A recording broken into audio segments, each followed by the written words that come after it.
지나간 시간들을 후회하지 않게 살아가는 사람들 되게 하여 주옵소서. 돌아보면 아우 속상한데 내가 왜 이렇게 했을까? 왜 그때 그 말을 했을까? 왜 그 판단을 했을까? 왜 그 실수를 했을까? 후회하며 살아가는 저들이 아니라 후회 없이 살아가는 저들 되게 하여 주옵소서. 그러기 위해서 더 말을 신중하게, 행동을 신중하게, 판단을 신중하게 할 수 있어야 됩니다. 한두 번 정도는 괜찮습니다. 그런데 그것이 반복되면 문제가 되는 것을 아오니 하나님 한두 번 실수 때문에 원망하고 속상해하기보다 더 이상은 하지 않겠다는 결심으로 기대로 살아가는 저들 되게 하여 주옵소서. 오늘은 우리 MT를 통해 위에서 속초를 잠시 다녀오려고 합니다. 오가는 길 안전 지켜주시고 함께하는 사람들 답사의 여정에 마음의 평안도 함께하여 주시고 동행의 가운데 즐거움과 기쁨으로 함께하여 주시고 무엇보다도 오가는 길의 안전을 주께서 지켜 주시옵소서. 감사합니다. 고마우신 예수님 이름으로 기도드립니다. 아멘. 아멘. 오늘은 민수기 14장, 15장 보는 날이고요. 그 중에 14장 22절, 23절 보겠습니다. 14장 22, 23 같이 한 목소리로 읽겠습니다. 내 영광과 애굽과 광야에서 행한 내 이적을 보고서도 이같이 10번이나 나를 시험하고 내 목소리를 청종하지 아니한 그 사람들은 내가 그들의 조상들에게 맹세한 땅을 결단코 보지 못할 것이요 또 나를 멸시하는 사람은 한 사람도 그것을 보지 못하리라. 아멘. 거기까지만 보겠습니다. 오늘 14장 얘기는 이스라엘 백성들에게도 그렇고 우리 성경을 보는 사람들도 굉장히 많이 아는 본문이에요. 그래서 14장 이야기를 조금 좀 하고 그리고 15장 이야기를 같이 좀 나누려고 하는데 14장 이야기의 시작은 이렇게 됩니다. 가나안의 정탐꾼 12를 보내고 그들이 40일 동안 그 진영 그리고 그 성읍 그리고 그 산성을 보고 그리고 그 땅의 거민들을 보고 그 땅의 실과를 가지고 돌아오게 되는데 그 실과를 가져왔는데 그 실과가 굉장히 풍성한 너무 좋은 걸 갖고 왔단 말이죠. 그걸 보자마자 사람들이 광야 생활을 하다 그 맛있는 포도를 보니 얼마나 좋았겠어요. 그리고 너무 행복해하고 있었는데 사람들이 말하는 것들이 사실은 우리는 이길 수 없다. 그들이 보기에 우리는 메뚜기 같을 것이다 라고 이야기하니 그 다음에 백성들이 다음과 같이 반응하는 거죠. 14장 1절에 보니까 이렇게 되어 있습니다. 읽어볼까요? 14장 1절입니다. 온 회중이 소리를 높여 부르짖으며 백성이 밤새도록 통곡하였다. 얼마나 서운했으면 그랬을까. 한순간에 다 무너져 내려버린 거죠. 백성들이 그 12명의 이야기를 듣고 완전히 다 낙심이 돼서 펑펑 우는 장면이 나옵니다. 그리고 나서 이들이 하는 행동이 웃겨요. 2절에 보니까 모세와 아론을 원망을 해요. 그리고 3절에 보니까 여호와를 원망을 해요. 모세도 원망, 아론도 원망, 여호와도 원망. 그러면 다른 말로 하면 뭐예요? 결국에 우리는 우리가 잘못해서 이렇게 된 게 아니라 누구 때문에 그렇게 됐다고 표현하는 거죠. 예전에 아담이 선악과를 따먹고 선악과를 따먹은 이유가 내가 잘못한 게 아니고 저 여자가 준 거라고 얘기하고 그 여인에게 물어봤더니 내가 따먹은 게 아니라 뱀이 줘서 그랬다고 핑계대는 것처럼 회중들도 이렇게 된 일은 결국엔 내 탓이 아니라 네 탓이다 라고 탓을 돌리고 있는 거죠. 그러자 이 모습을 보고 있던 여호수아가 6절에 보니까 이렇게 행동합니다. 여호수아와 갈렙이 6절에 그 땅을 정탐한 자 중 눈의 아들 여호수아와 여분의 아들 갈렙이 자기들의 옷을 찢고 그 다음에 너무 중요해요. 8절 말씀 볼까요? 8절 여호와께서 우리를 기뻐하시면 거기다가 줄을 좀 쳐놔야겠죠. 주체가 다르다는 걸 보이죠. 사실은 회중들은 남 때문에 누구 때문에 라고 핑계를 대고 있는데 여호수아는 누구 때문에 라고 핑계보다 하나님이 원하시면, 하나님이 기뻐하시면 이라고 얘기하고 있음을 보게 돼요. 뭐가 다른지가 분명히 보이죠. 주체가. 다른 사람들은 자기가 살려고 남 핑계를 대고 있다면, 여호수아는 우리가 살 수 있는 길은 여호와를 의지하는 길이다 라고 이야기하고 있다는 것을 우리가 발견할 수 있습니다. 8절 말씀만 그래서 다시 한번 읽어보죠. 8절 읽어볼까요? 여호와께서 우리를 기뻐하시면 우리를 그 땅으로 인도하여 들이시고 그 땅을 우리에게 주시리라. 이는 과연 젖과 꿀이 흐르는 땅이니라. 저와 여러분이 이 말을 고백할 수 있기를 간절히 바랍니다. 그러면서 그 땅에 들어가고 안 들어가고, 그 땅을 취하고 안 취하고, 우리가 긍정적으로 생각하고 생각하지 않고의 기준이 어디에 있다라는 얘기를 9절에 다시 한번 반복합니다. 9절 말씀 볼까요? 다만 여호와를 거역하지 말라. 이 말이 참 재밌죠. 그 땅의 거민이 얼마나 크던 얼마나 작던 상관없이 우리가 하나님을 거역하지 않으면 그 백성은 반드시 이길 수 있다라고 얘기했던 거죠. 그런데 문제는 회중들이 10절에 같이 행동을 해요. 10절 말씀 볼까요? 10절에 보니까 이렇게까지 얘기하면 하나님, 그렇지, 하나님 우리와 함께하면 되겠지라고 생각해야 되는데 10절에 이렇게 얘기합니다. 온 회중이 그들을 돌로 치려고 했대요. 그러니 참 이들의 마음이 얼마나 강팍해져 있는지 알게 되는 거죠. 너무 급박하게 돌아가고 있자 결국에 하나님이 개입하십니다. 때로는 그런 것 같아요. 우리가 해결하지 못할 때 하나님은 우리의 삶에 개입하셔서 다음과 같이 행동하시는 거죠. 그때 여호와의 영광이 회막 중에 나타나셔서 11절에 이렇게 얘기합니다.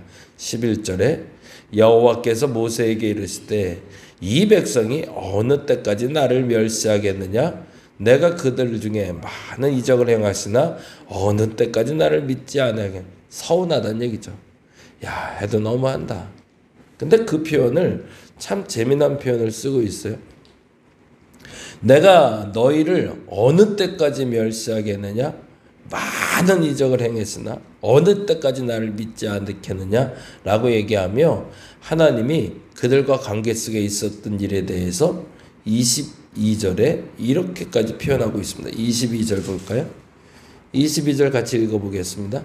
내 영광과 애굽과 광야에서 행한 내 이적을 보고도 이같이 거기다가 줄쳐놓죠. 10번이나. 사실은 한 번이 아니랐다는 얘기네요. 우리는 한 번의 실수 때문에 모든 게 다 망가지는 경우들도 물론 있어요. 근데 그 한 번의 실수 때문에 망가질 땐 그게 실전일 때 그렇습니다. 시험을 보는 아이들이 모의고사라는 걸 봐요. 그래서 모의고사는 10번을 보든 20번을 보든 잘못해도 괜찮고, 물론 이제 그게 평가의 기준이 되긴 하겠지만 그것 때문에 당락의 기준이 되지는 않습니다. 근데 저희 때는 학력고사였고 요즘 아이들에겐 수능인데, 그 모의고사를 아무리 잘 본다 한들 수능을 망치면 아무 소용이 없잖아요. 마찬가지로 연습 시간에는 아무리 잘해봐야 소용없죠. 진짜 실전에 잘해야 되는 거죠. 근데 안타깝지만 이스라엘 백성들은 10번이나 나를 시험했다라는 말은 10번은 아마도 모의고사였던 것 같아요. 하나님께는. 그런데 이 마지막에 이 부분은 도저히 못 참겠셨나 봐요.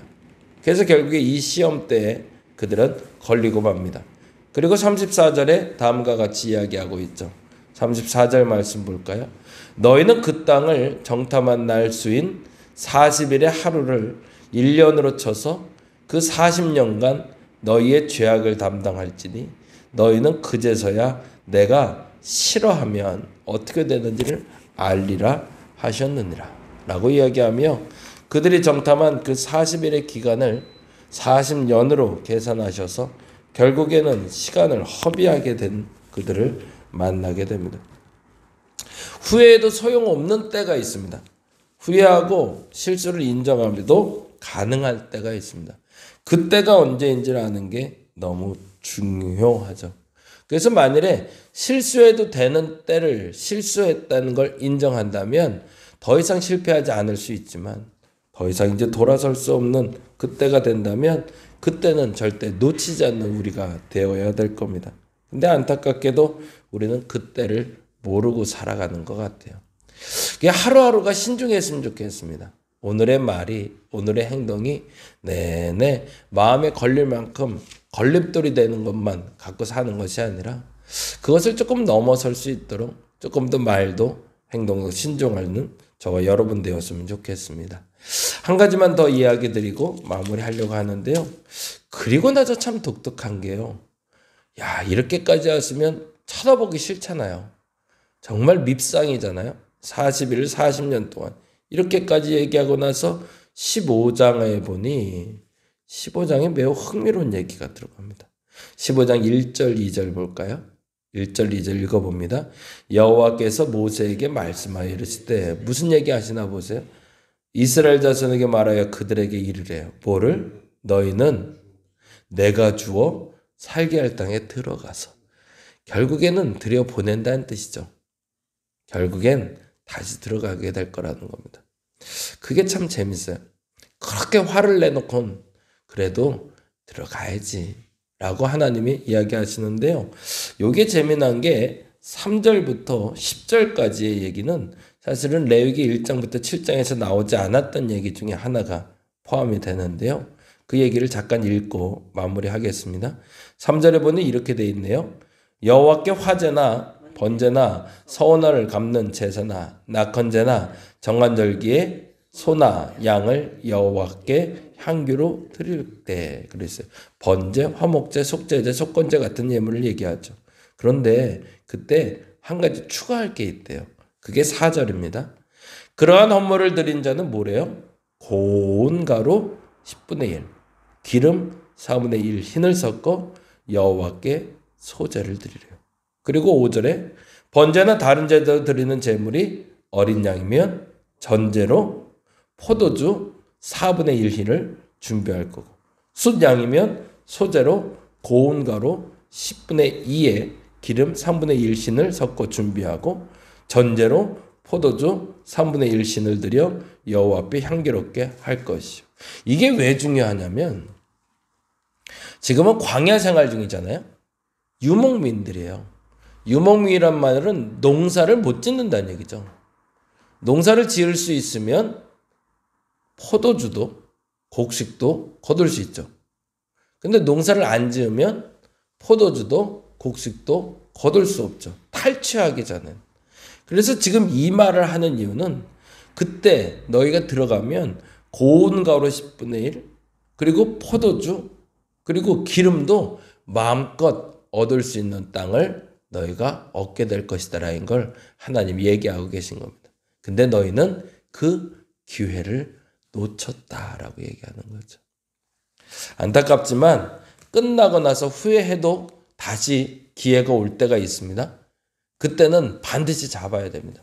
그런데 안타깝지만 한 번 놓친 기회는 영원히 오지 못하는 기회도 있습니다. 그럼에도 불구하고 하나님은 그것을 배상하고 돌아서는 이에게 또 한 번의 여운을 남겨놓으셨는데 두 번 다시 후회할 일 남기지 않는 저와 여러분 되기를 간절히 바랍니다. 기도하겠습니다. 모의고사는 몇 번 틀려도 실수해도 큰 상관은 없습니다. 근데 수능을 망치면 재수를 해야 됩니다. 시간 단위가 달라집니다. 모의고사를 잘못 봤다고 해서 수능을 못 보는 건 아니지만 수능을 못 보면 1년을 재수를 해야 됩니다. 시간 단위가 달라진 겁니다. 아예 기회가 없는 것들도 있겠지만 기회가 와도 한참 후에 오는 것들이 있습니다. 우리에게 이 소중한 시간을 잘 살아내서 그 시간을 아낌없이 후회 없이 살아가는 저들 되게 하여 주시옵소서. 이제 주말입니다. 주일을 준비합니다. 이 주일을 후회 없이 살 수 있도록 이 주일에 저들을 초대하여 주시고 함께하게 하여 주시옵소서. 감사합니다. 고마우신 예수님 이름으로 기도드립니다. 다 같이 기도하고 돌아가겠습니다.